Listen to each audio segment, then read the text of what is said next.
We never know where life will lead us or what may hinder us along the way. But while every day can feel like one big question mark, it doesn't have to. With the right insights, strategies, and solutions from Western and Southern Financial Group, together we can look ahead to leave the unknown behind. What's Pro Football Focus doing? Last week they had Brady. This week they got Brady. We're literally doing it differently from everybody else. As a matter of fact, moving forward from this point on, I will not make reference to PFF. Do you not understand that they are that way because you're Joe Flacco? And you just like to discredit things that people deserve credit for. That you can't possibly be expected to defend that. Talk about the game, Sam. So, who cares about what people think about us? Yeah, I like football season, and all the things that go with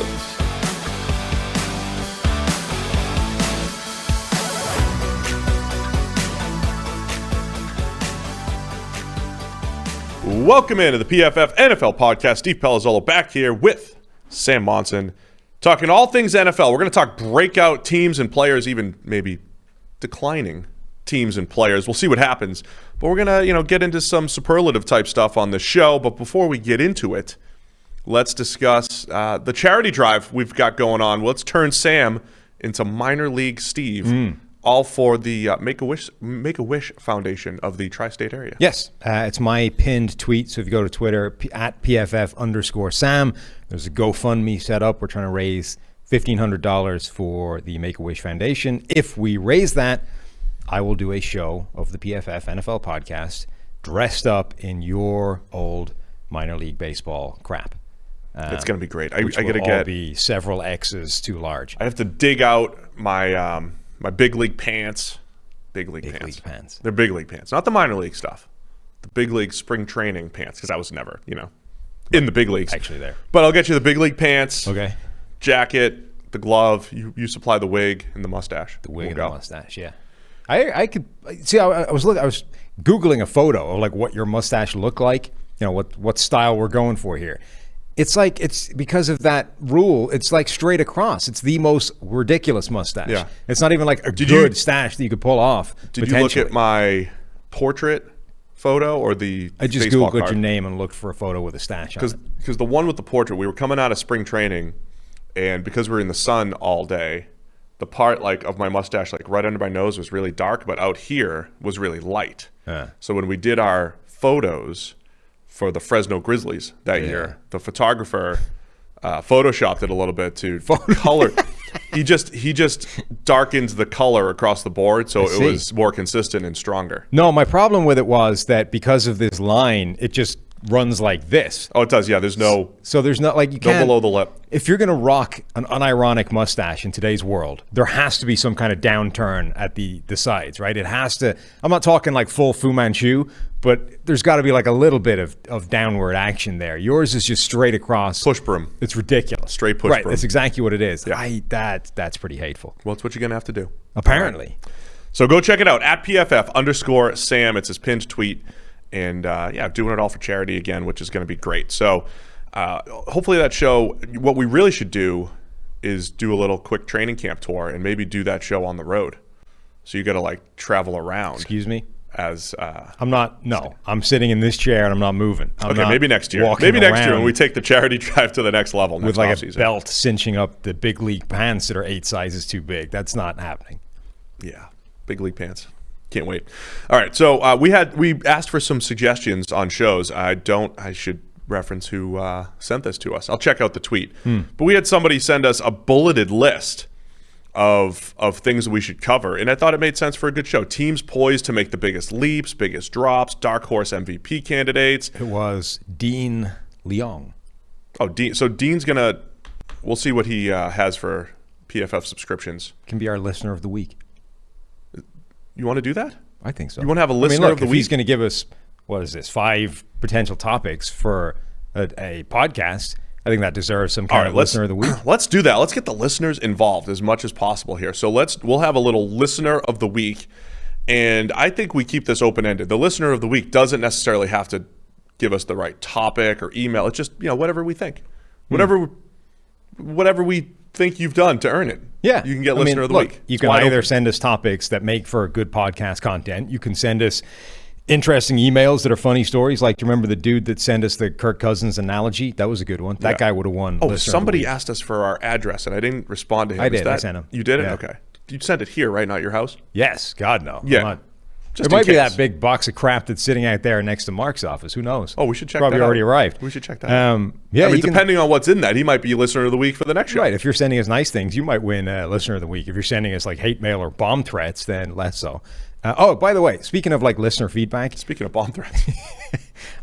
Austin interviewed like 1 million listeners of the 2-for-1 podcast to get listener feedback of like how they could improve, how they could get better. One of the people actually said, don't have Starbucks cups on the desk during the podcast. It wasn't that like his issue wasn't with a cup of coffee. His issue was it's a national or multinational conglomerate. Buy local instead. He wanted to buy local. So buy local. Support your so local you really coffee. So I have enacted that. I have a coffee emporium, which I had to check. We're local. They are in fact a Cincinnati coffee place, not a massive chain that I just didn't know about. My problem, here's the thing, right? I'm going to offer them some constructive criticism. See, the biggest reason I get Starbucks on the way in is because I'm driving from my house to here and I have to get something on the way, right? And there aren't that many options. There's the Emporium on the right, and parking there is a bit of a pain in the ass. Then there's Starbucks on the left, and you usually can park. The other big difference, Starbucks have the little plastic stoppers that mean the coffee doesn't spill all over you and scald your legs during the last 300 yards between the coffee place and here. The Emporium has no stoppers. Not only do they have no stoppers... It's the stoppers that are really selling you? Not only do they have no stoppers, they've actually changed the size of the plastic straws in the building, so you can't even do that trick where you like fold the straw in half and jam it down the hole where the coffee comes out, because it's too big now. So the Especially Emporium... when you buy for me and you've got a couple of the... Two of them. I only have 2 cup holders in the Camaro. So they need to come up with a way that's like a sealed container for the coffee. So you're going with the big multinational company who can afford stoppers. They've worked out the kinks in the system, right? They've worked out the problems, the pressure points. And one of the biggest pressure points for me is if I'm going to take this in the car to here, you need to give me a way of stopping it spilling over me. I would rather just say Starbucks. I know some exec from Starbucks watches us, of course, yeah. Right? Just sponsor the show. Just sponsor the show. You want if you get the local one to sponsor. Starbucks has more money than the Emporium. I want more money. Here's the thing, right? The local one can sponsor the show, and then they can bring us the coffee in a way that won't spill all over you. All right. If Coffee Emporium, somebody from there must be watching too. That's what I'm saying. Absolutely. You guys watch the show. I saw somebody talking on Twitter one day about an idea that I hadn't thought of before, like a coffee shop, but sports bar equivalent. I think that's a great coffee shop sports bar. Yeah. So instead of booze, it's coffee, but with all the games on.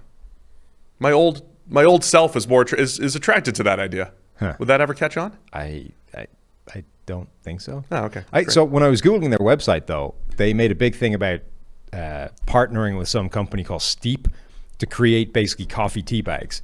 You're really going down this route, huh? Yeah. Why? It just has me thinking, why are coffee tea bags not just a thing that have been around since tea bags? You take the loose crap that's a pain in the ass to put in your cup, you put it in a bag, you pour water over it, and you're done. Coffee, it's like, no, you need a drip system, you need a big the filter thing, you need to pour loose coffee everywhere, it gets all down the sink. It's a nightmare. Why have you not just put that in a bag the same way you put tea in a bag? People have been missing out for hundreds of years. This is what I'm saying. It's taken 100 years for the Emporium to partner with Steep and solve a problem that's already been fixed by tea like a century ago. Okay, so anyway, the NFL. Sponsorships from either Starbucks or Coffee Emporium, hit us up.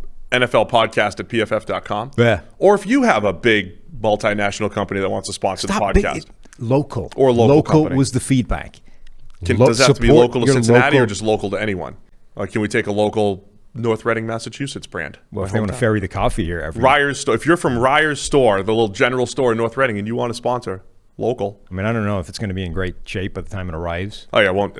Yeah. It won't. So probably local to Cincinnati. Ryer's has the best just egg sandwiches, bacon, egg, and cheese sandwiches. Coffee. Coffee's what we need. We need a coffee sponsor. But Ryers, they can sponsor when I go back to Massachusetts. Yeah, but that's all right. Let's go. Let's talk some football. Okay, what do you got? All right. So the first item on the list, we'll break it all up. Breakout teams. Is that my list? Where am I? I'm losing track here. Yeah, that's it. Teams poised to make the biggest leaps from 2020 to 2021. I'll let you go first. We'll go back and forth with options and discussion. So who do you think's making the biggest leap? Well, obviously the Jags are making the biggest leap on the grounds that they won one game last year. Now you're just playing the odds here. Yeah. Urban Meyer, Trevor Lawrence. And one game. In my wide receiver tight end rankings, they ended up in the 20s, and I'm wondering if I underrated them because I really like where they could be. They remind me a little of the Steelers last year, where I've looked at the Steelers receiving core last year and thought they're good. I could see the breakout potential. I could see it. I think the Jaguars are, because a lot of it depends on Laviska Shenault's breaking out, but their tight end room is so bad. But I like the Jags because I think Trevor Lawrence does immediately bring them to 6 or 7 wins. Right, and the other thing is there's a reasonable chance the AFC South is not good. Yeah. Like I know they've got 2 teams last year won 11 games, but the Colts are they're running a knife edge with this Carson Wentz thing that could unspool pretty quickly. The Tennessee Titans lost a couple of significant parts of that offense, and unless they get a Julio Jones back, as you were talking about last show, that could easily not be as good as it was a year ago. Texans are just a train wreck, even though they were 4-12 last year as well. Like the Jags could easily steal a march on that division, and they win games within the division, I think, is a big thing. Like whatever about how good the rest of the teams are and what you're dealing with in terms of just going up against them, like the Jags could beat any of those teams next year. So I think the Jags are a good pick. I was thinking the San Francisco 49ers. I mean, in part just by having a healthy quarterback. Right. You assume a healthy everybody. Healthy quarterback, healthy playmakers, Nick Bosa coming back. The problem there is I'm a little worried about that division, man. That's a tough division. That's the opposite of the AFC South, right? I mean, the Rams, I'll talk about the Rams in a second. I'm wondering if people are overrating them. I mean, so I saw some early betting lines for every game. And I saw a little matrix. And I was just looking through the Rams. As of at least one book, Rams are favored over the Bucs in week 3. Just parking lot that for a second. We'll come back to it. But the 49ers in that parking lot that for a second? Is that's not a thing? Yeah, parking lot it. You just made that up. That's not a phrase. It's business jargon. Come on. No. Remember Johnny Carson? I do. Remember when Johnny Carson came in? Yeah. I wonder if he watches. He was gonna turn this place around. Yeah. He used that business jargon a lot. Huh. I hate how much business jargon has just steeped into my regular jargon. Seeped is the word. Seeped is what I mean. Yeah, seeped. Yeah, sorry. Good thing we're not live. Right. They'll clean all this up. Oh, it's all post. Cut that. Yeah, fix my mistake. We don't have mistakes here on the PFF NFL podcast. Never. This would be the cleanest show we've ever put out. Yeah, absolutely. Tight. No whatever. Don't ever cut diversions. What's the word I'm looking for?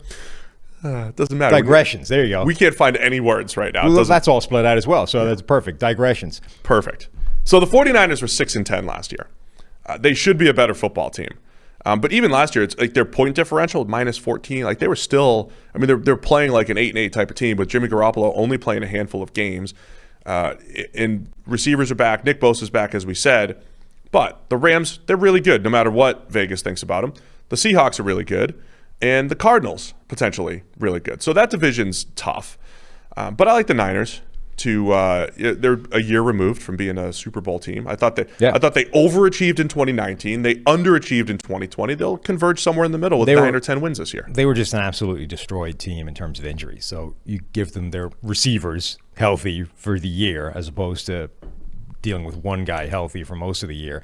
You give them a quarterback maybe healthy for the year, but at this point you probably have to factor in some kind of injury for Jimmy G. Nick Bosa back, as you say. The secondary is now a bit more of a question mark again, because Richard Sherman's probably not going to be there. You're relying on Jason Verrett now, as opposed to, hey, if Jason Verrett makes it through 5 minutes, it's a bonus. So that could unspool pretty quickly. But they were just so badly wrecked last year with injuries that if they go from that to just middle of the pack, they don't even need to be healthy compared with everybody else, then sure, yeah, they're they get a lot better. But as you say, that division's pretty tough. That division, the Cardinals could improve a lot this year and still end up the bottom team of that division, everybody getting fired, which is pretty rough for them.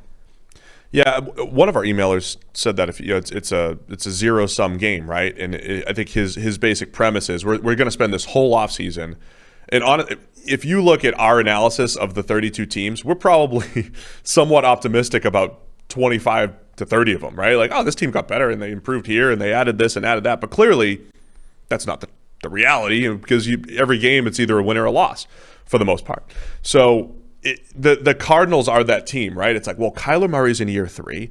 J.J. Watt comes in. Nuke Hopkins is still there. The O-line's really good. But they could go 8-8 again. They could go 7-9. They could go 10-6. I felt this way about the Browns last year. Because of 17 games. Oh, yeah. I have to get used to this. Oh, they could go 11-6. They could go 12-5. But they could end up below 500. So if they were 8-8 last year, 500, perfect. They could go below 500 this year, but be a lot better. And I agree. Everybody at the end of the season gets fired because it's a step backwards in the eyes of ownership, et cetera. That's a pretty tough spot to be in for the Cardinals. It's really hard to sell like ownership on the idea of we've actually gotten better even if our record got worse. Like that, it's just a really hard argument to make in NFL circles. And yet, like if they take a step forward this year and Kyler Murray plays better and the offense shows some evolution and looks significantly more dangerous and difficult to stop than it was a year ago, or at least causes teams more problems, J.J. Watt and Chandler Jones provide more pass rush, all those kinds of things. If they're a better team and they don't win as many games, they end up going 7-10 or 8-9. It's going to be really hard to prevent everybody getting fired. And yet that would be, it would be a small step, but that would be a consistent improvement year on year on year of this regime.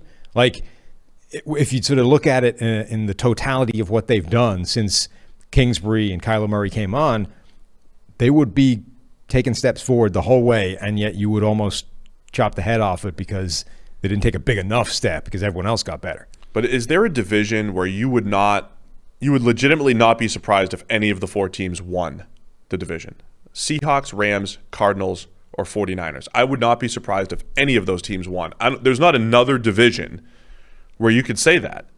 You've got the Bucs as clear favorites. I mean, the NFC East, I'd be surprised if the Eagles won. The NFC North, of course, I'd be surprised if the Lions won. Yeah, I mean, the NFC East would be the closest, but at a lesser degree of quality. I think AFC North, because I guess if the Bengals won, I'd be surprised. Yes. But the other 3 teams, right? But the Bengals would be a shock. I mean, the AFC East is the same, right? You could see Buffalo, Miami, and New England winning that. If the Jets won it, it would be a pretty significant shock. I just think the NFC West is going to be one of the best divisions to watch, and I think your point is strong too. Even so, the Rams could do the same thing. They could be 8-8. Let's talk Rams. Why is everyone, or why is Vegas? Why are people so high on the Rams? Is it the McVay factor? Is there revisionist history on Matthew Stafford? Yeah, well, it's not so much revisionist history. It's that a lot of people have always thought Matthew Stafford was a lot better than he actually has been. So all those people automatically think, hey, you pair that guy with Sean McVay, and you've got like one of the best quarterback coach tandems in the NFL. You've got an Andy Reid, Patrick Mahomes. You've got a Kyle Shanahan plus anybody. Like, that's what they think has happened here. But anybody that's looked at Matthew Stafford and has said, you know what, he actually flatters to deceive a lot more than he plays at that kind of all-pro level all the time, is like, I mean, pump the brakes a little bit. He isn't that much of an upgrade over what they've had. So I think it's not revisionist. We're not going back and saying, hey, I know I said that Stafford wasn't great at the time, but when you look back at it, he's actually amazing, and now you pair him with, it's just those people have always been higher on him than they probably should have been. I mean, the argument could be made, though, too. Stafford has been playing the best football of his career the last 3 years. There have been, last year at this time, you were like, it was a small sample size in 2019 when he graded really well and he got hurt. Last year he was solid, but he, just looking at PFF IQ and all the stable and unstable metrics, he's in that 75th percentile or so as far as stable metrics go. And I think it's when you combine that with McVay, when you combine that with a good offensive line and the playmakers, I think the expectation is McVay 2.0. This offense you've been talking about the last couple of years. Come on, Sean McVay, take that offense to the next level. That is the expectation. Yeah, I mean, you have to factor in a little bit that, like, last year, everybody played well at quarterback. I mean, last year, record-setting numbers across the board, offense through the roof, passing offense through the roof. Every quarterback basically played well last year. So if you're now, Stafford, your point is good in terms of 2019 was like half of a career year as well. So you put the two of them together, it's a little more data. But anybody who you're pointing to, like last year was a career year for them at quarterback, that's true for most of the quarterbacks in the NFL. So it's a little bit of an asterisk there. But look, Stafford has the potential, paired with McVay, to be a really exciting, enticing, dominant combination. Like, we're finally going to get that answer of what happens when you pair Stafford with an offensive-minded head coach that can tailor the offense a little bit to what he does really well. But there's a reasonable chance that he does the same thing he's always done, which is there's some great play in there, there's some bad play in there, and it shakes out to like pretty good, not great. My initial feeling is that if the Rams are they're at home against the Bucs. Last year they beat the Bucs, right? Last year the Rams had just such an incredible defense. Brandon Staley was the defensive coordinator. They wouldn't let anything get completed beyond 20 yards. 6 passes or something the entire season. So part of my question too is what happens to that defense with Brandon Staley moving on? Raheem Morris is coming in. Are they running the same scheme? Is he bringing in his own few wrinkles? I mean, obviously I can't imagine McVay's just bringing in a new guy and like, hey, run your scheme. We were awesome last year. Completely change everything. So I'm sure there's elements of it. But they've got questions in the second. There's a lot of pressure with Josh Johnson moving on, with Troy Hill moving on. So as much as Stafford probably does elevate that offense a little bit, I think they've gotten weaker in a couple other spots. So I'm a little bit lower on the Rams, I think, than public perception. And I don't know if public perception is just their defense was so. Is it based off the defense being so good last year, or which is we know tends to fluctuate, or is it because of Stafford? So part of this show is going to be teams that maybe are going to drop off a little bit. I don't know if the Rams are going to drop off. I just don't think they're this top 5 team that a lot of sports books and just people are anticipating. What's interesting to me is always how far along, how capable is Sean McVay of doing what Kyle Shanahan has done for the last 10 years, which is take a system that's already fairly well established and good and consistently move it on.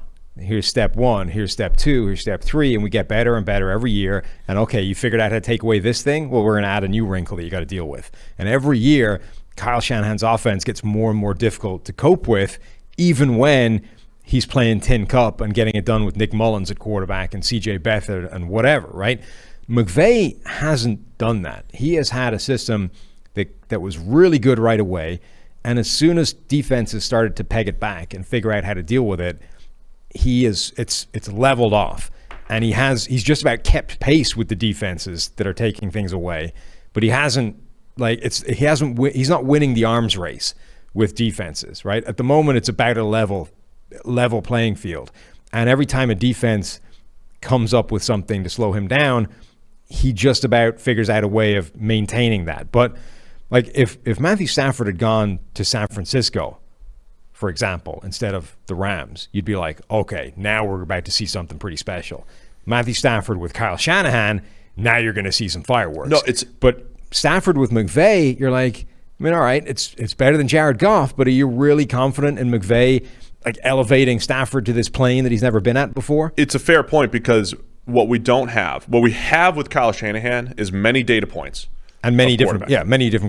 Many data points. We don't have many data points on McVay. Right. He had Kirk Cousins, and I think at the time it would be fair to say he helped elevate Kirk Cousins, but Kirk continues to produce. Now, Kirk's always been better in Minnesota than he ever was in Washington. True. But I also think Kirk I don't want to take anything away from him, but he's always had this incredible receiving core, other than 2018. When they had the good receivers, but the offensive line was kind of bad. I mean, but he's always had a really good supporting cast, and he's always been in this Shanahan tree of play callers that do a good job of systemizing their quarterbacks and getting production out of them. Sure, right? So, but with McVay, we've only seen him with a little bit of Kirk and with a whole bunch of Jared Goff. So I think we're going to get, me and QB data points, Sam. We're going to get more information on Jared Goff this year, going to a different system. We're going to get more information on Sean McVay. Yeah. having different quarterbacks. If you're lower on the Rams like I am, off the top of my head, you can go to Symbol and play the stock market with teams. PFF has partnered with Symbol. That's SIMBULL, stock market for sports. It allows you to trade sports teams like stocks, earn cash payouts when your teams win. Symbol has blended sports and the stock market to offer you a new way to invest in and profit off your favorite teams. MLB is in full swing for the rest of the summer, allowing you to earn daily cash payouts in NFL free agency. We still have a few moves to be made and change the power structure around the league. You can also maybe just listen to the PFF NFL podcast. We'll give you some takes on teams. You go over to Symbol and it's like, well, Sam's high on the Jags. Let's invest in the Jaguars. So you could use promo code PFF and deposit $10 at symbol.app/PFF to earn a free PFF annual subscription. That's promo code PFF with a $10 deposit at symbol.app/PFF to earn a free annual subscription. All right, so I jumped right to teams maybe dropping off. Any other teams taking a big leap this year? Dallas? So Dallas should be a lot better. Yes, Dallas just getting Dak Prescott back is transformative for them. They should be significantly better because of that. It's difficult to say. The thing is, they were already kind of good. Their entire season basically was good with Dak, bad without Dak. Now they get Dak back, so they should be in contention. Dallas is a good roster. Now, there's a way that it doesn't go well. We've talked before about for the first time that offensive line could actually not be great just based off the talent that they have there. And also, it's conceivable that Dak Prescott was playing last year at the high watermark for Dak, right? That actually, even forget coming back from an injury, just Dak doesn't necessarily play at that level going forward, even though his supporting cast in terms of receivers and probably offensive line is very good. But you still would think that they should be a significantly better football team than they were without him. So, yeah, I think they're definitely a team that should take a jump forward. And I think you have to expect the Patriots to be a lot better. Just the amount of money they threw at this thing, the idea of Cam Newton in year 2 and whatever they're trying to cook up there, this pivot to a heavier set of offense with 2 tight ends being heavily invested in. Maybe they're a team that snags on Julio Jones, which is a big needle mover. The Patriots, even though that division should still be really tough, could get a lot better than 7-9 and never really in it last year. Yeah, I mean, the Patriots were 7-9 with just a terrible group of playmakers and the defense regressing, right? So the defense kind of reverting back to 2019 form. Don't forget, in the first half of 2019, the Patriots defense was shutting down everyone. Now, granted, we always talk about how quarterback-driven that is. They're playing Luke Falk and, not COVID. What did Darnold have? Mono, Darnold, and all that. I mean, they were playing some ridiculous. And then they ran into good quarterbacks and whatever. But the defense should be better in New England. And you buy maybe the Mac Jones hype. He's already got some swagger, they say, over at camp, and he's balls on the face mask every single time. Maybe Mac Jones is just the day one starter slinging it around with an improved group of guys here. That would certainly be interesting. All right, let me just get you down. Let me just aggravate you a little bit. What about the Vikings? No. I'm higher on the Vikings. Take fandom out of it for a minute. We don't talk about this a lot, but you get a little too emotional with the Vikings. You don't see how big a leap do you think they can take? You don't see a clear picture. They went 7-9 last year. They can get better than that, but how good do you think they can be? 10-7? 10-7. It sounds so weird. I'm really getting used to this win thing. I'm just going to say 10-6, and then I'll just assume a tie. They're 10-6, 10-6-1. So they win 3 more games. I mean, 10 wins might win that division if they win Rodgers 3 more games with 1 extra attempt. Rodgers, that's 10 or 11 reasonable. wins. That's reasonable, but I don't consider that a particularly large leap. You know what I mean? Yeah, I mean, I think they'll be more competitive. Maybe that's not that crazy because they were a playoff team in 2019. Yeah. Last year they went through this rebuild, and I think there's going to be. I think they're going to profit on their youth movement a little bit this year. That defense got torched last year, and it shouldn't be as bad this year. That was the worst defense Mike Zimmer has ever presided over. You're getting a ton of players back, like Donnell Hunter, who is your only real pass rusher, should be back, assuming he doesn't, force a trade or whatever. That unravels. Michael Pierce coming back, Dalvin Tomlinson coming over. wrote an article actually that should be on PFF today about, look, Patrick Peterson off on the surface looks like, hey, we just get this name of an old guy that used to be great, but has been actually pretty bad the last couple of years. But in Mike Zimmer's defense, I think there's a chance that Patrick Peterson actually has a bit of a resurgence and plays pretty well. His numbers over the last couple of years in zone are way better than they are playing man coverage. And the beauty of Mike, so we talk about the Vikings a lot and Zimmer's defense as being like this 2-4-6 split safety type of scheme. Yeah, cover 2, cover 4, yeah. 6. But actually, when you look at it, they basically run everything. Yeah. And everything to almost an exact, an even distribution of everything. So their highest 2 percentages of coverage shells run are actually cover 1 and cover 3, but they're at like 16.2%. And then the next 2 are 15.2 and 14.8. So the thing is, they run 15% of everything, right? Like across the board, every single coverage, the Vikings are essentially running it for 15% of the time. And so what that does as an offense is it makes you prepare for everything. The strength of that defense is like the surprise element of you don't really know what you're going to be looking at until the ball is snapped, and you have to diagnose it during the play. And critically, they play way more zone than Peterson has been asked to do. And his PFF grade, I think, is like 15 points higher in zone versus man the last couple of years. His coverage numbers are way better. Like he's given up a passer rating of 114 in man coverage. That number drops to 69, I think, in zone coverage. By the way, he was the opposite of this early in his career. Yeah, he was a man cover specialist. But like when you get to be 31 years old and you were a guy that used to be amazing athletically, now you've got to go up against a Julio Jones and you've lost a step and you're not quite the physical freak that you used to be. That hurts your man coverage ability, Very right? relatable. Right, exactly. Like people act as if man coverage is just inherently a more difficult skill. I don't think that is necessarily true, but I think it's a skill that is way more reliant on physical tools, whereas zone coverage is actually more reliant on mental tools and the ability to read plays and those kinds of things, right? So you agree the Vikings are going to be much better? So it's not that zone coverage is easier than man coverage. It's exercising a different skill set. And right now, Patrick Peterson, I think, has the skill set to be a better zone corner than he does a man corner, whereas earlier in his career, the reverse was true. Look at you, optimistic about the Vikings. So my point is, the Patrick Peterson might actually be a pretty good corner next year as a starter for the Vikings. If Dantzler takes a step forward at the other spot, their secondary gets a lot better. So I think the defense across the board will be better. The offense will probably be about the same. And overall, that will shake out to a couple of extra wins, but it doesn't strike me as a seismic jump. All right, which teams drop off this year?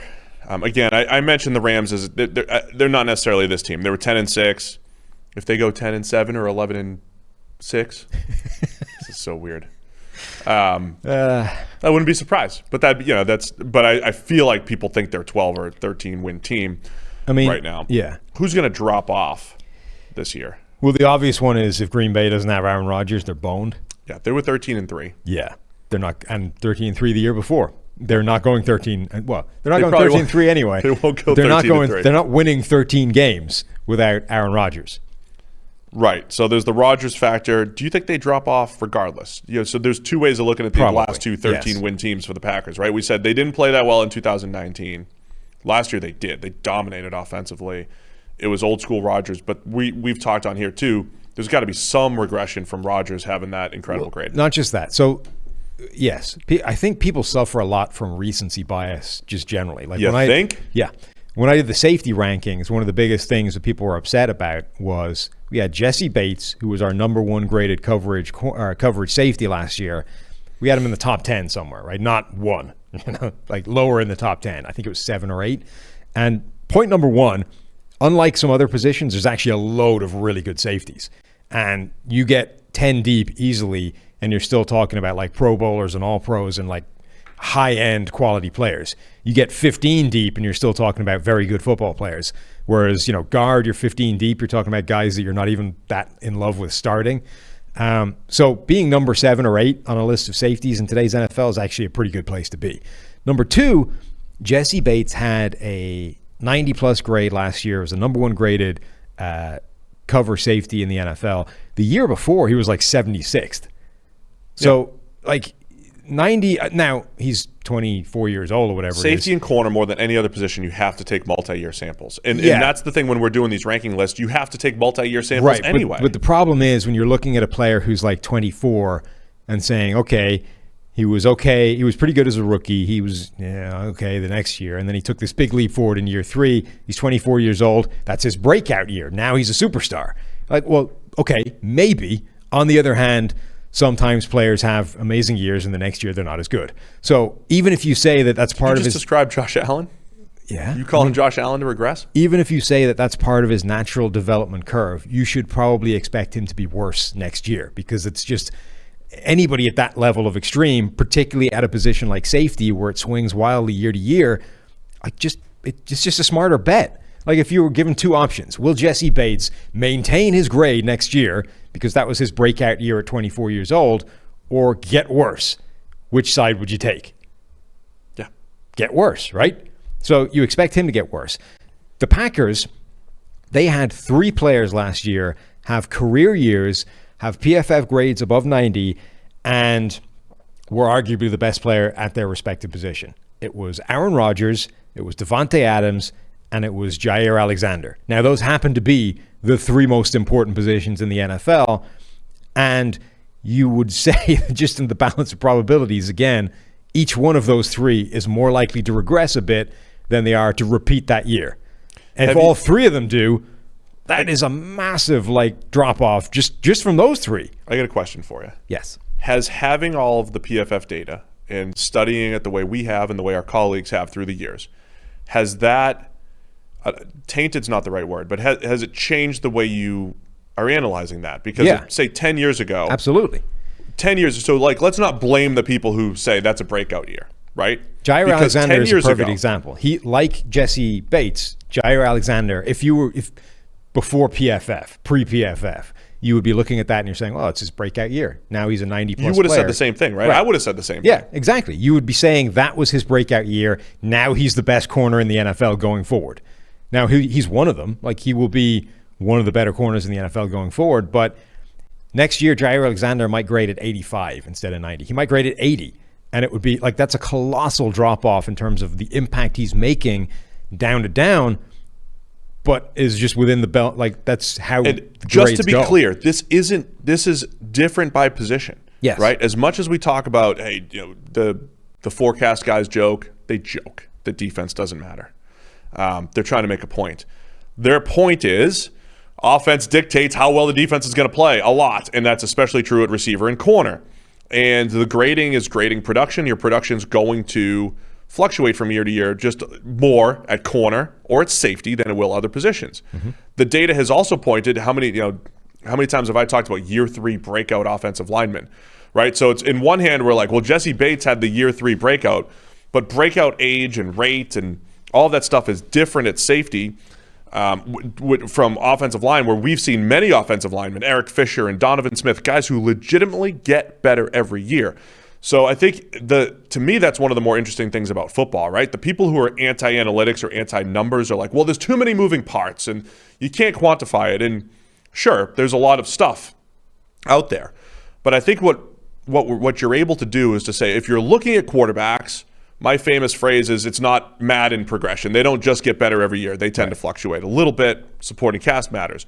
At corner and safety, it's a little volatile, right? An offensive line, you do see guys make incremental improvements year over year. So I think those are the things we've been able to kind of unlock in football that get baked into our analysis when we discuss this stuff. And then it goes into rankings. If a guy has a Jesse Bates type of breakout and he's an offensive tackle, I feel even David Bakhtiari went from good to great. Mm-hmm. Went from good to great, Neil.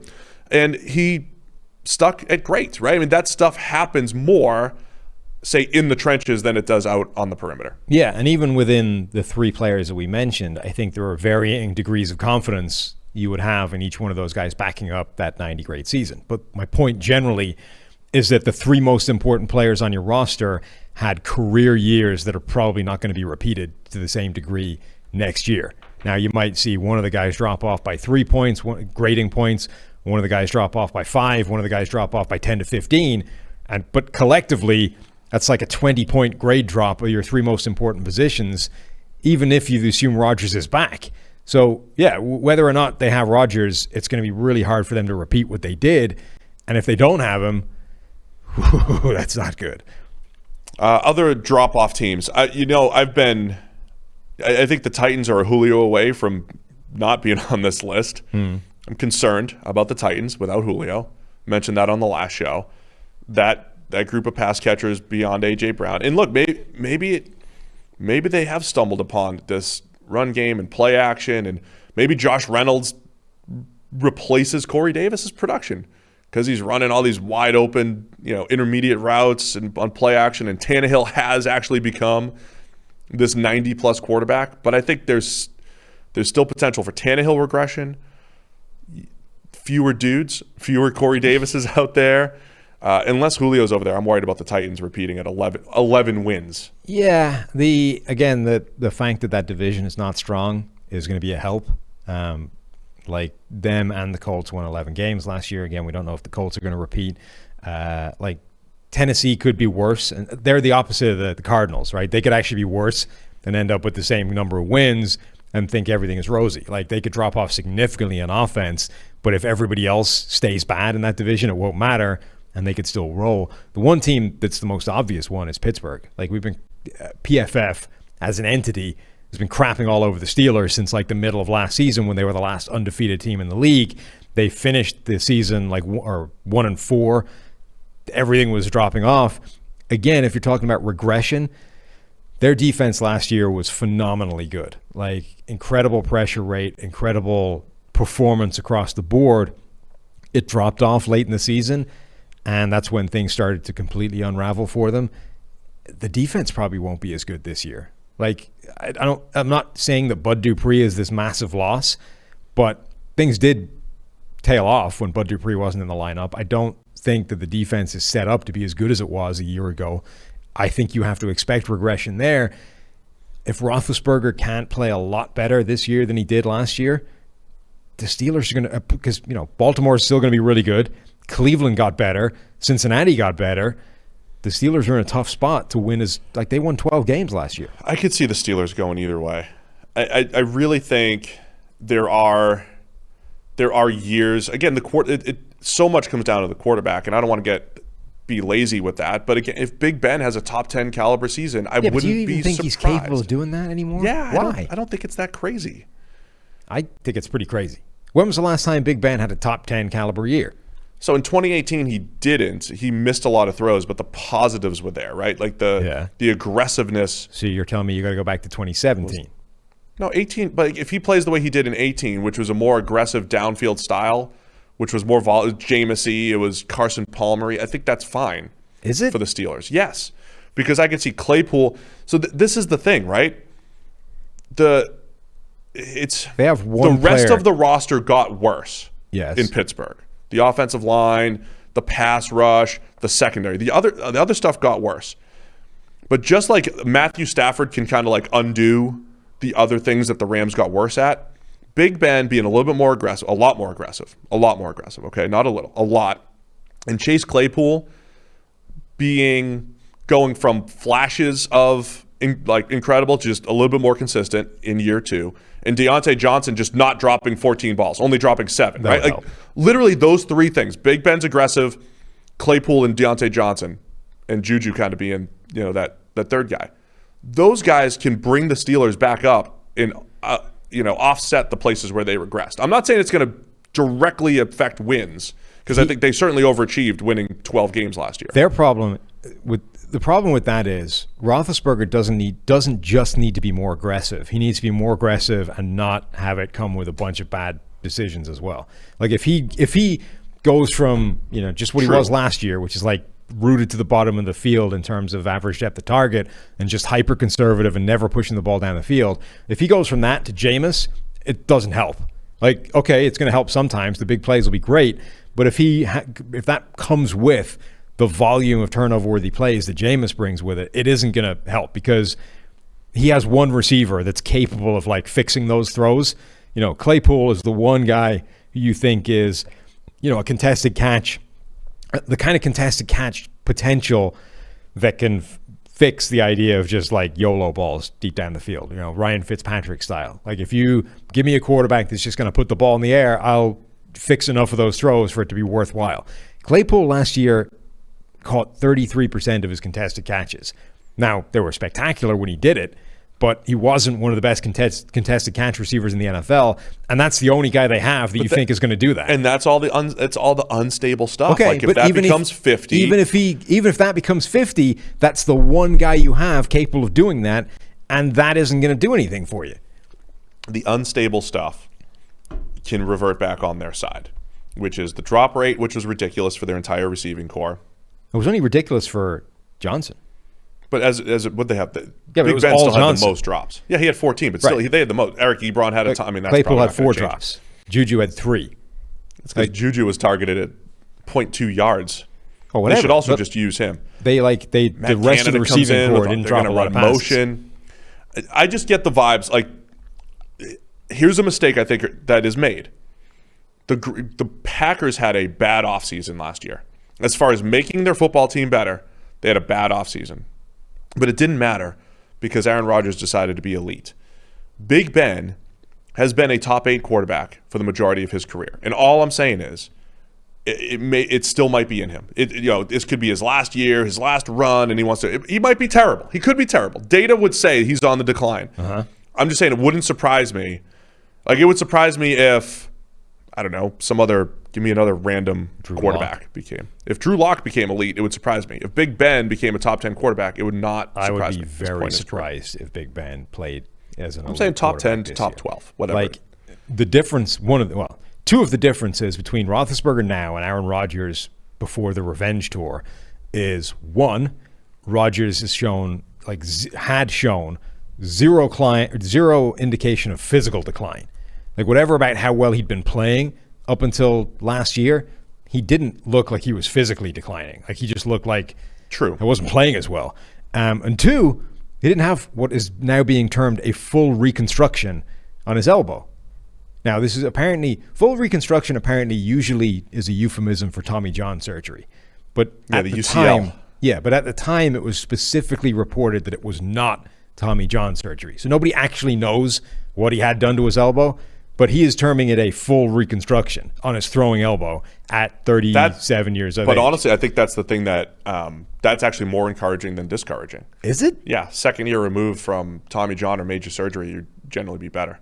Well, it was not Tommy John. Specifically not Tommy John. I said Tommy John or a major surgery. To me, what you gain in year 2 being back from it, you lose in the fact that you're 30, whatever the hell he is, 38, 39? It's an old man. Right. That's not coming back. Like, you're not becoming old Roethlisberger physically. 39 years old now. What do you gain in being year 2 removed from the not Tommy John surgery? You're losing for being 39 years old and your body just going to hell with this. Let me just say, because everything needs to be related to just, you and I. I mean, I was throwing the ball around the other day, feeling pretty good. Yeah? The ball was jumping out of my hand. 10 years of rest, maybe. Well, you didn't have a full reconstruction in your elbow. I didn't need it. Right. No. Thankfully. You just needed to rest it for a while, like 10 years. Yeah. I mean, I did get hurt on my way to the big leagues. I did get hurt. Oh, yeah? Curbed my career path back in 2008. It's a real shame. It was. Now I'm stuck here. Yeah. Now you're stuck here. No regrets. All right, tell me how the Saints are going to top their 12 wins. I don't think they're going to top it. I think they drop off. See, I don't think they do. The Saints are another obvious one where you're like, oh, they're losing Drew Brees, they're screwed. But Drew Brees didn't play well last year. Really didn't play well last year. Like, Drew Brees was a problem for a lot of the year last season. Now, I wouldn't say he was a problem. He was, but it was not. So it's a nuanced. It's a nuanced thing, right? Look at the statistical output that occurred when he was the quarterback that I don't think was triggered by him, but look at the statistical output that occurred. This is why it's a nuanced thing, which, as they say, in and of itself is difficult to achieve. Drew Brees, because the slider system, right? Because he was still so high with accuracy and anticipation and knowing where to go with the ball, he was still able to execute an offense at a reasonably high level and for it to be productive on a consistent basis, and therefore the Saints to win a bunch of games. And his numbers are pretty good, right? Like 24 touchdowns, 6 interceptions. I'm sure his passer rating with those numbers is high, 106.4. Like, Drew Brees was still able to be productive. The problem is that arm strength was an issue all of the time. Even when he was completing passes, it was an issue. Like there were deep outs to Emmanuel Sanders where the ball is 3-4 yards underthrown. Sanders ends up coming back, diving to the turf, picking it up off his laces, making the catch, but it's short of a first down, whereas it should have been an easy moving the chains and you're on to the next series. Like Drew Brees' arm was a consistent issue all the way through the season, and that's why his PFF grade is like 70, which is basically the same as Taysom Hill's. Now, that 70 grade, Drew Brees last season, PFF passing grade 70.6. Taysom Hill, PFF passing grade 69.8. So let's call them the same for the sake of 0.7. They were essentially the same passing grade that you arrived at via vastly different ways. My point is simply that losing Drew Brees changes the offense a lot, but I don't know if it actually makes a drop off that much. The end. The floor is yours. So now Your it's rebuttal, sir. So now it's Jameis coming in. Is it though? It's Jameis. Is it? It's Tamus. Look, Jameis doesn't have $140 no matter million who comes contract, in, right? Albeit fake. I think we would admit that there are parts of the PFF system where there are zero graded throws, right? There are just expected throws. Drew Brees, even in his last season, his big decline season, is still making those zero graded expected throws over and over and over again. He didn't miss a high percentage of throws relative to the rest of the league. He only did relative to Drew Brees. His accuracy was off for Drew Brees. The short area stuff was still there, and guys created after the catch, almost ridiculously. There was the Alvin Kamara. How many Alvin Kamara just took over plays were there last year? Yes, Kamara is still there, but you can't expect that type of performance again, I don't think, from him. And then I always, you know me, I mean, the whole show is go through the playmaker, go through the receivers and tight ends. Jared Cook was a good player for them. He's gone. Emmanuel Sanders was a good, efficient player for them last year. He's gone. Who is the guy opposite Michael Thomas? If Michael Thomas gets hurt again, like he did last year, this is the worst group of playmakers in the entire NFL. With Michael Thomas there, they're bottom 5, bottom 10. I have massive concerns about that with the great Jameis Winston, with Taysom Hill. I mean, honestly, their best bet, given this mix of players, might be the Taysom offense. Yeah. Where we talk about raising the floor with the run game and you pop one over the top every now and again, and Deontay Harris is that guy. But like, it's not exciting. But all that said, the Saints remind me a little bit of the Eagles a few years ago. Remember the Eagles? I always mention this. They had a top 5 roster, except at receiver and corner. Yeah. And the Saints have good corners, but cornerback 2 is a question mark, and they have one of the worst groups of receivers. So that would negate having a top 5 offensive line, a top 5 to 8 defensive line, having these really good units around the roster, having one of the best running backs. That stuff gets negated if you're not good at receiver and you can't stop the pass. People keep wanting to give this job to Jameis Winston because Taysom Hill is a punchline. And they paid him, not because he's a punchline, because they brought him back and paid him. They paid him like a fraction. Like he's getting paid less than Taysom Hill, who they paid before. Yep, they made a point to bring him back. Yeah, because like you don't want to be left with just Taysom. Like they get Ian it's Book. Contingency. Get Ian Book. But the point is, people are trying to give him this offense on the basis that, hey, you can't have Taysom Hill as your quarterback and be serious, like be taken seriously at the NFL level. You just can't do it. But Taysom Hill is not the travesty at quarterback that, people think he is. And he's also not necessarily worse than Jameis Winston. It's very different.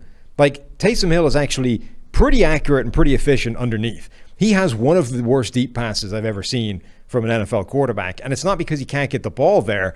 It's because he just puts it in the air like a second and a half too late every single snap. If you just teach him how to put the ball in the air at the right time, that offense is cooking. It's the timing, man. It's not even, we talk in these broad buckets of accuracy and this and that. And of course that's going to get worse with Brees. It's the timing. You know, Brees could lead. Well, of course it's worse than Drew Brees, but we're not comparing him to Brees Taysom Hill's timing anymore. is horrible. We're comparing him to Jameis. His deep ball is not necessarily bad because it doesn't come out of his hand well. It's because he throws it late. That's what I'm saying. Yeah, he's tardy on. I just said. Okay, but he's tardy on everything. So, but he's way worse at the deep ball. Like, he's able to execute the rest of the stuff reasonably. I don't think the deep ball is always just like a second and a half too late because he's not putting the ball in the air. And we've never seen Jameis run that quick hitting stuff. We've only seen Jameis in 10-plus average depth of target type of but system. I don't think that's necessarily a good thing for him. Well, no, it's not good with this mix of playmakers. It's good when you have Mike Evans and Chris Godwin and with the Bucs. I mean, the fact that Jameis has not run this quick-hitting style of offense is not necessarily a positive for his prospect within this offense. No, I get it. You're not saying that, because he's only ever run this like highly volatile, low percentage, high risk style. When you put him in this efficient system, he'll look way better and everything. He'll be way better than Taysom. I think there's a reasonable chance that Jameis Winston stays Jameis within a different system, and it's just less effective, like Cam Newton. Like reducing the risk of play you were expecting Cam Newton to execute didn't make Cam Newton way more efficient. It just made the offense less efficient. That happened in 2018 before Cam got hurt and regressed back into Cam. All right, so I've got concerns about the Saints. Anyone else? Any other regression candidates before we spent an hour getting through this stuff? But we've got some other topics to hit on here. I think we've covered the obvious ones. Okay. How about some dark horse MVP candidates? Okay. Let's go through some odds here. Yeah, what are your odds? Just taking this from Action Network, I believe. Patrick Mahomes is the favorite at plus 600. Aaron Rodgers, Josh Allen. And here's what I'm talking about as far as the hype goes. Matthew Stafford is tied for fourth in MVP odds with Tom Brady at plus 1,400. I honestly think Brady should be in the top three, just having, and maybe I'm overrating just what happened in the second half of the season with the Bucs and the playoff run, but a full season with all those guys, second season in Arians' system, I feel like Brady should be up in Mahomes-Rodgers territory, even though he's 44. Lamar Jackson looks like a value at plus 1,600, former MVP, tied with Dak Prescott. Where's Baker? Now, Russell Wilson's below all these guys at plus 2,000. Yeah. And then there's a few more guys. Baker's at plus 4,000. You know who he's below? Now you're talking. He is below. There's your dark horse. There's your bet. There's your value bet. He's below Derrick Henry, Christian McCaffrey. Come on. Deshaun Watson. And ready? Ready for your head to explode? Carson Wentz. Stop. Plus 3,300. Baker Mayfield is less likely to win MVP than Carson Wentz. Don't give me. See, you want to speak out of both sides of your mouth here. You want to talk about, we get too caught up in recency bias. Yeah. Laughing at Carson Wentz. Give me the period of time. Give me the period of time required for Carson Wentz to be a better quarterback than Baker Mayfield. 2017. Okay. He was better. No, not just two things. So you've got to go. I'm talking like how far have you got to go back where the sum is better? So not like 2017. Carson Wentz was better than Baker Mayfield, but 2017, 18, 19, and 20, Baker's probably better. Yes. So how far have you got to go back for Carson Wentz, the totality of evidence, to be better? I think by 2000. No, when you were in the 2019 season. Yes. And I famously, back when I was being a snarky Twitter guy, I put my QB rankings out there. Our QB rankings, PFF. Baker was ahead of Wentz, and somebody said, in what world is Carson Wentz a better QB than Baker Mayfield? And I did my snarky quote tweet, and I said, Earth. Now, in 2019, and I felt really strong about it. That's the world. During that season, I started to rethink that, because that was when Baker dropped off. Yeah. And Wentz dropped off in the second half of the season as well, but his situation really dropped off. But if you looked at Wentz at that point, he had a decent rookie season, an MVP caliber 17, an okay 18, an okay 19. And Baker he'd been really good at Oklahoma, a really good rookie season, and then he plummeted in his second year. They probably crossed paths in 2019. Right, but what I'm saying is that because it's not recency bias to just record the most recent information in addition to the other information. So there was a point in time where Carson Wentz would have been seen as a better quarterback than Baker Mayfield. But what I'm saying is, if you're starting from now, looking back, how far can you go back, adding all of the evidence together? What level of cumulative data can you create that makes, from this vantage point, Carson Wentz a better quarterback than Baker Mayfield? I would put it to you that you can't actually go back far enough for that to happen. If you include their entire careers, Baker Mayfield looks better. If you include Carson Wentz back when Baker Mayfield was still playing at Oklahoma, Baker Mayfield looks better.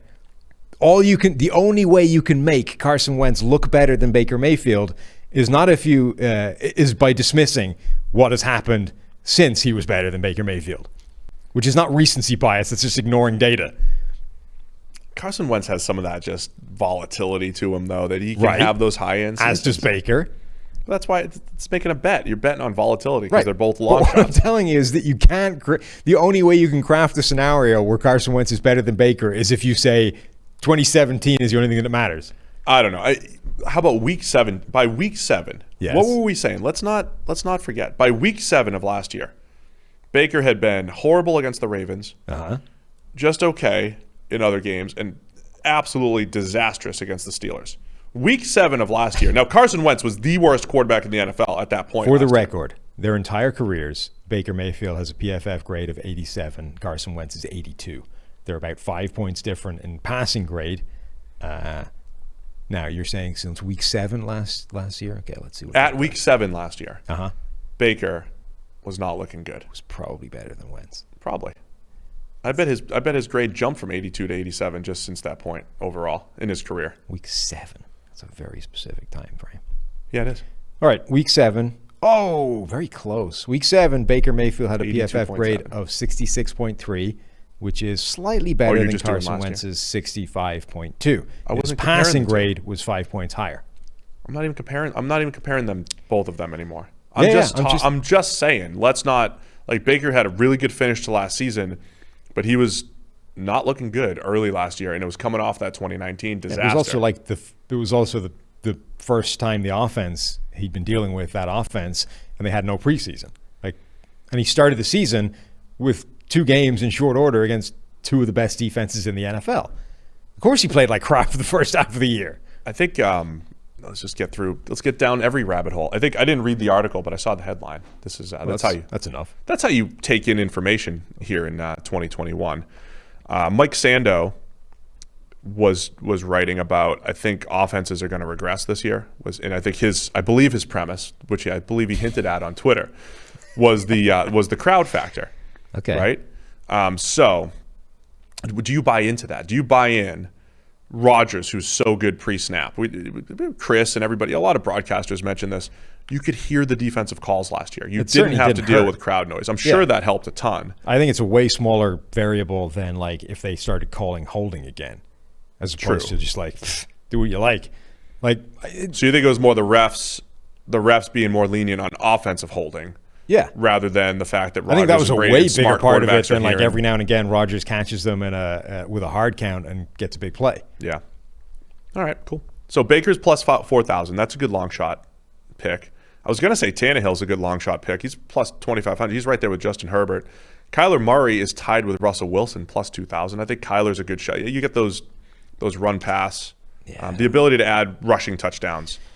Moves the needle. On the other hand, he had a bunch of them last year and was never in the conversation. So he was early in the season. They were like, oh, he's an outside. Yeah, but early in the season doesn't matter. The point is, the critical part about MVP is that your team actually needs to be winning a lot of games for you to be really in the conversation. Like Deshaun Watson had as good a case as anybody last year to actually be the MVP, but the Texans won 4 games, so he was never in the conversation. I got a good one for you. What do you got? Not as a good long shot, but a curious one.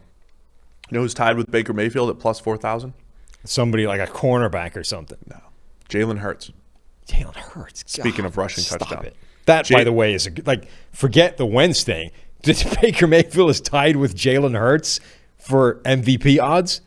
So if you were to use, first off, Jalen Hurts has better MVP odds than Matt Ryan, Joe Burrow, Cam Newton, Kirk Cousins. Yeah. If you are buying into, now MVP odds are based off of the market and money and stuff, but if you were buying into this and you tried to almost tier these quarterbacks based off of I'm going to go put money on Baker right now. Do it. If you were trying to tier quarterbacks based off of some of this information might imply, Baker led a playoff team in the Browns last year. Carson Wentz has led playoff caliber teams before. I think the Eagles are in a complete rebuild.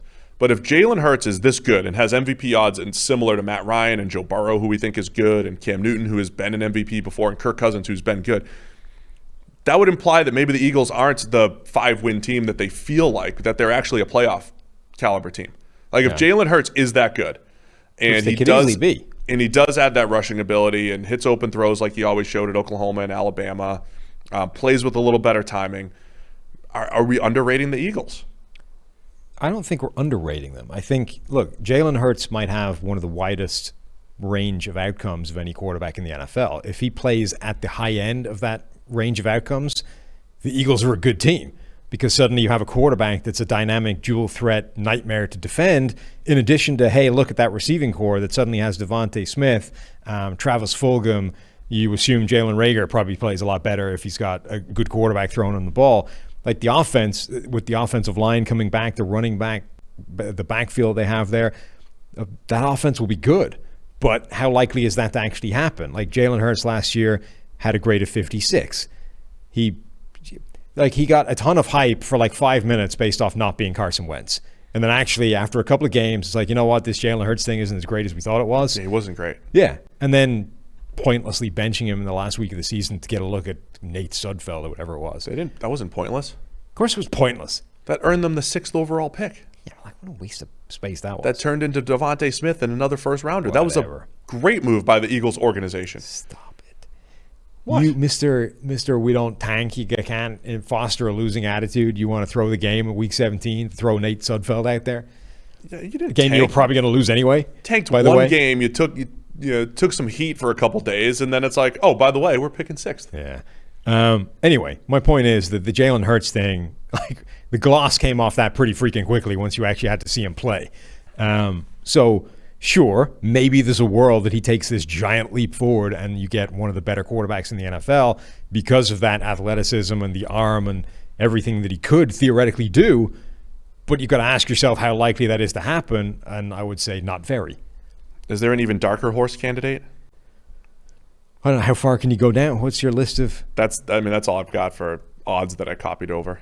I mean, the Baker Mayfield down one to is plus 5,000. The most ridiculous. Like, I like the idea Baker that as he far has as the value same odds goes. as Jalen Hurts is absurd. What would Ryan Fitzpatrick's odds be? I mean, Ryan Fitzpatrick. How about Big Ben? He's not on this list. You're more likely to get a 85 grade out of Fitzpatrick by the end of the year than you are Jalen Hurts. Ooh, write that one down. That's good. I would say significantly more likely. Now, I don't think either of them are likely, but you are more likely to get that Ryan Fitzpatrick over a year than you are Jalen Hurts. I just think Hurts and those runners have more residual effect. Anyway, so there's your MVP. Did you not see Fitzpatrick scampering in OTAs? He's a good old man scamperer. Fitz still got wheels. All right, who are the players most likely to take a Tannehill, Josh Allen-like leap to elite status in 2021? I have a non-quarterback name. Oh, I'm thinking of. Start with that. How about Quinnen Williams? Is that cheating? 3rd overall pick? No. I think if you're looking at 3rd overall pick status, he's probably underachieved slightly. But I think with having better talent around him, he did have number 14 overall grade. Let me see when we just resort. Number 13 overall grade last year, 81.4 for the Jets. Took a big step forward as a pass rusher. It looks like he had 8 sacks by our numbers. Don't know what the NFL had him with. I could see Quinnen Williams taking another step forward. He's graded at 67 and then 81. If he became a 90 this year and jumped into elite status, I would not be surprised. Yeah. Quinnen Williams I could buy that. Is my selection. Do you have one? Yeah. You're going to love this.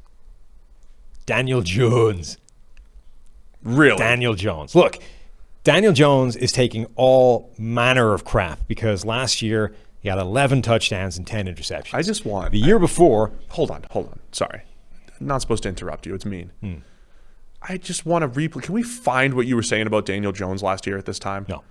The year before, he had 24 touchdowns and 12 interceptions. But his numbers got better last year other than that touchdown to interception ratio, right? Okay, yards per attempt was the same. But big time throw rate went up by almost a full percentage point. Turnover-worthy play rate went down by 2.5 percentage points. His average depth of target was slightly lower. His drop rate went through the roof, so that's a bunch of stuff that wasn't his fault. His passer rating went down because those touchdowns weren't there. His average time to throw went down, so the biggest flaw of his is this obliviousness in the pocket and hanging onto the ball too long, and then people just taking it away from him in the pocket. If his time to throw rate goes down, that reduces the number of those plays that exist. So And his PFF grade went massively up. Like, it raised almost 15 points. It went up 10 points in terms of passing grade. So Daniel Jones has already taken a significant step forward year 1 to year 2. If he takes another step forward year 3 of similar magnitude, he will be a very good quarterback this year. He now has a much better receiving core to work with. Okay, that offensive line still scares the crap out of me, and that could derail the whole thing. But I would not be very surprised if Daniel Jones plays very well this year. How you've changed your tune, man. I mean, you change it based off the evidence. You got more. You got more information. Yeah. I think the 2-year sample is that's Daniel Jones, man. I've gone from being 2-year sample. I think it's Daniel Jones. I've gone from being lower on Daniel Jones than most people to being higher on Daniel Jones than most people, based off the 2-year evidence we have. Yeah. Look, and so to paraphrase what you and I were probably saying last year at this time was like, whoa. All you guys are looking at is the couple games. He had 3 games with 4 touchdowns and no picks, right? And it was very exciting. 1, 2. But he had a bunch 2 of games with 4 and 0, games. and 1 game with 5 touchdowns and no picks against the Lions, the Jets, and the football team, who he just dominates, right? Dominates the football team. Critically, right? Lions, 0 picks, 3 turnover-worthy plays in that game. Yep. Jets, 0 picks, 3 turnover-worthy plays in that game. Incredible. Washington, 5 touchdowns, 0 picks. Okay, there was 1 turnover. But the point is, generally, the numbers were not reflecting what was actually happening. Right, and I see him. So, like, after last year, we were like, hold on. He had 24 touchdowns. Okay, great. Right. Touchdowns don't tell the story. His pocket presence was terrible with his fumbles. Everything was bad there. And he flashed some of those really impressive big-time throws. He was still my Nick Foles comp was holding strong, right? This guy that was going to be a roller coaster ride, and the production was going to be really tied to a little bit of luck and a little bit of supporting cast.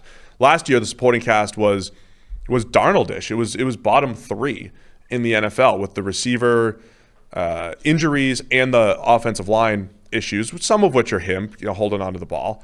But he made a lot of good throws that didn't matter. That didn't get caught, or and he was didn't more, move. And he was more accurately punished for the bad plays, right? Right. Like last season, there were 5 games with multiple turnover-worthy plays, and those resulted in 4 turnovers, which is a way better ratio than before, where we just kept talking about, hey, all those games with 0 picks, he actually had like 4 or 5 turnover-worthy plays.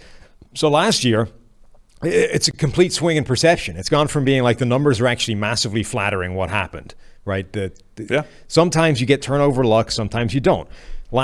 His first year, he got a ton of turnover luck. And last year, he got the reverse. He got the other end of that pendulum. It swung back against him.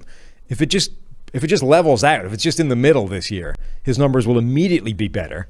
If you factor in a year 3 jump, which is what we're talking about, he'll be better still. And if you factor in the Giants giving him better playmakers, even better. Again, the one big concern I have is that offensive line might be bad enough that none of it matters.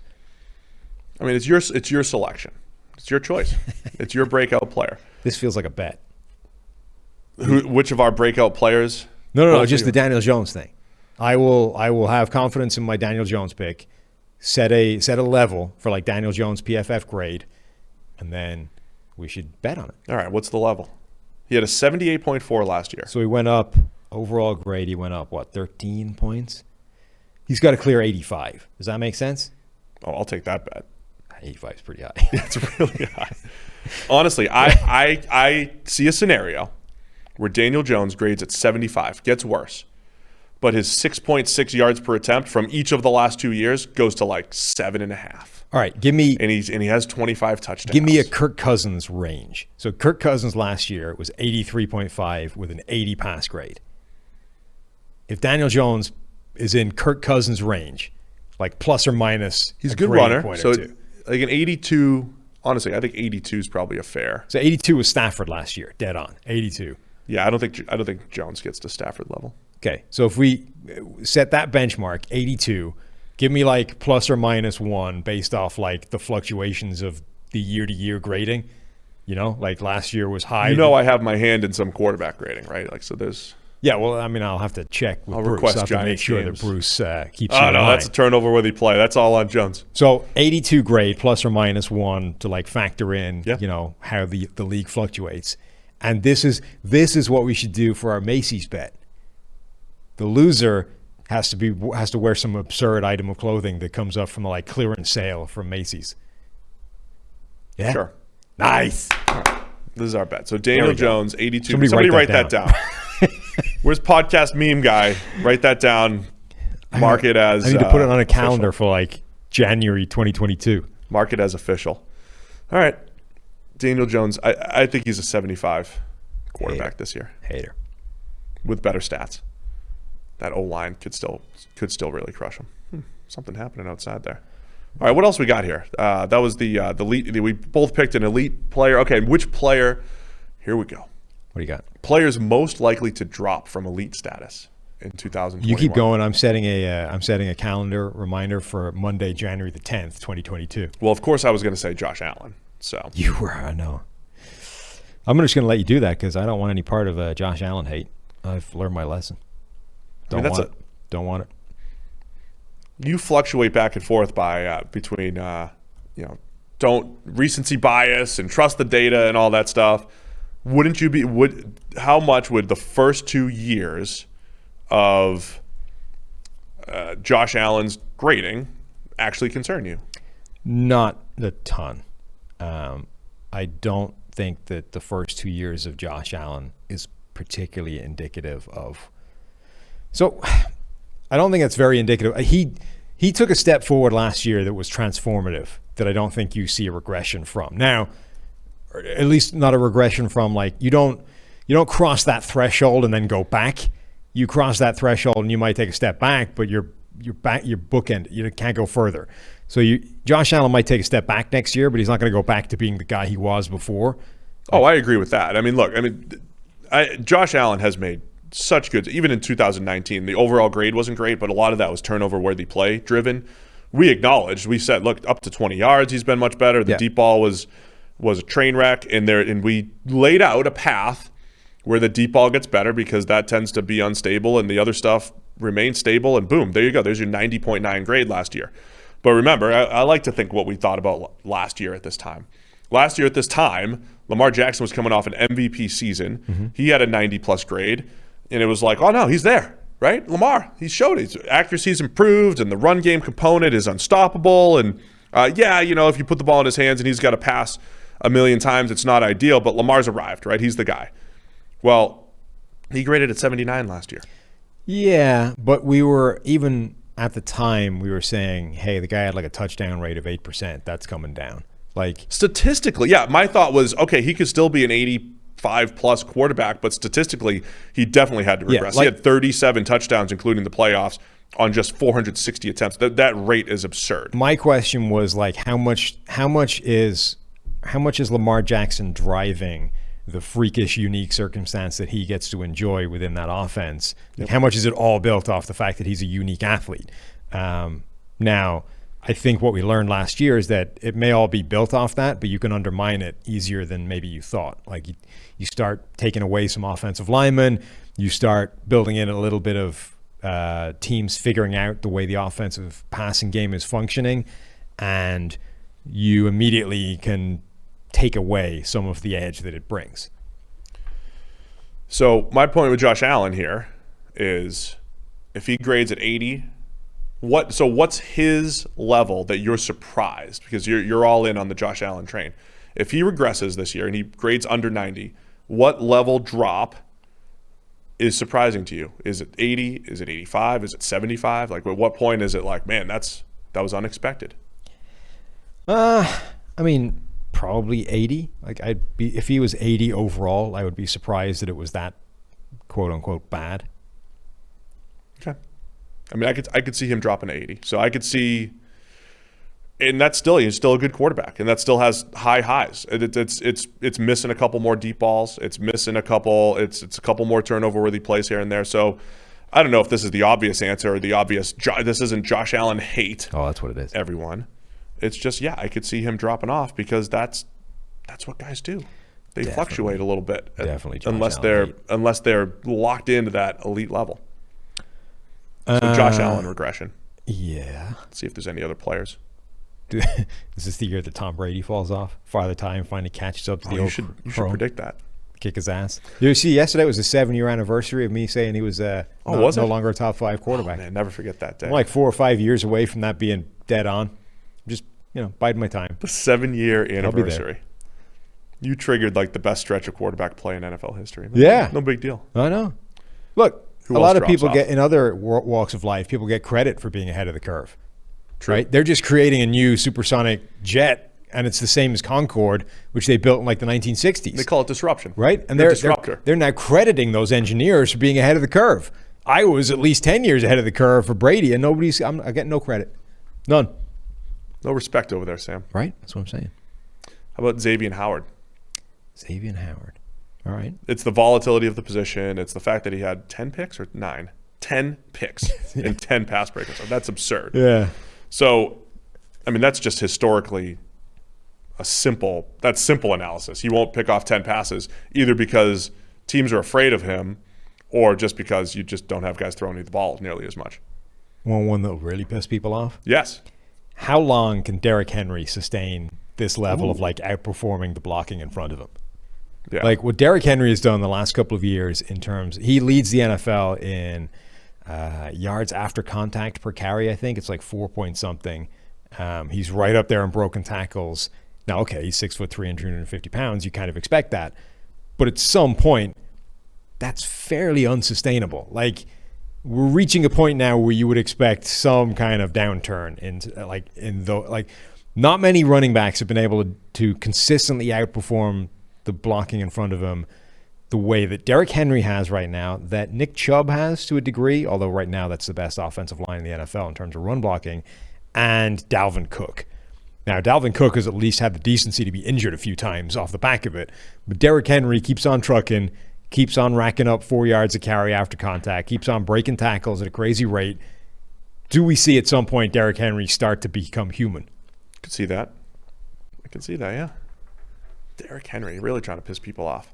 Because we're saying Says people the Josh Allen hater. Yeah, Josh Allen, Xavier Howard, and Derrick Henry. We've never had Bills, Dolphins, or Titans fans attack us about those players ever. Never, ever happened. So they're your regression candidates for 2021. So you're out next week, huh? Yeah. I'm going to have to find replacements. Let us know. Who do you want me to be on the show with? I could grab Mike Renner, maybe, if he's in town. Maybe next Austin week the Gale. listener of the week can just be the podcast host. Could just be me. You just bring on somebody from the emails. Oh, maybe. Yeah. Meme guy. Meme Let's get guy. podcast meme guy out here. You can be your co-host for the week. Can I get Brunel in studio? You tell me. Can I get Joe Burrow I don't down know what his from schedule's Cincinnati? like. Maybe I'll grab somebody. Joe's busy at OTAs. He doesn't have time for your crap. Oh, so he's in town for sure. Yeah. Well, yeah, but like he's busy. He's Come in. We'll go to throwing Ruby's. Balls at buckets. Go from grab a Burrow 60 steak yards. at Ruby's. I might grab a Burrow steak at Ruby's. What's the Burrow steak? I think it's got a little crab meat on top of it. A little something. I thought that was Cajun. already a thing. I don't know. There's already one that Joe has Burrow crab meat steak. on it. Maybe is? the Cajun crab meat. That doesn't seem like a great thing to have. Let's see. New dish named. It's Creole. Let's see. Creole crawfish sauce. That doesn't. I don't know. According to an official release from Jeff Ruby Culinary Entertainment, JRCE. I'm on the fence about that one. Maybe I'll let you know next week if I go. We'll order it. See what I happens. will. Get it to takeout. You get it to look. You have it on the desk right here. Oh, You look can at eat that. it while you're doing the pod. It's got a little crab on there. Crayfish, Crawfish. Sorry, yeah. Yeah. And it's got claws. It's crab. Okay. Anyway, so I'll figure out some guests next week. Can I get Brunel on this? Can somebody get Brunel on the show here, please? At some point, you're gonna have to contact him if you want him on the show. You can't just like keep calling out during. I can into the almost ether, no, you just expecting it to happen. That's the joke. I could almost certainly get in touch with Mark Brunel. I'll get him on there. Anyway, check out all the other podcasts. I might have Mike Renner or Austin Gale from 2 for 1 podcast. Ian Hartitz going nuts on his fantasy football podcast, getting you ready for the season. And then you can get all your 2021 betting content, all you need with the PFF forecast. So thanks to everybody for tuning in. I'll be back here on Monday talking all things NFL. Sam, enjoy another little vacation. Remember, shop local. Yeah, shop local, definitely. And PFF_Sam, go donate. Yes. Check out the pinned tweet. Go donate so that I have to dress up like minor league Steve with a ridiculous mustache and a curly wig. All right, Sam, we're out. Wave. See you guys.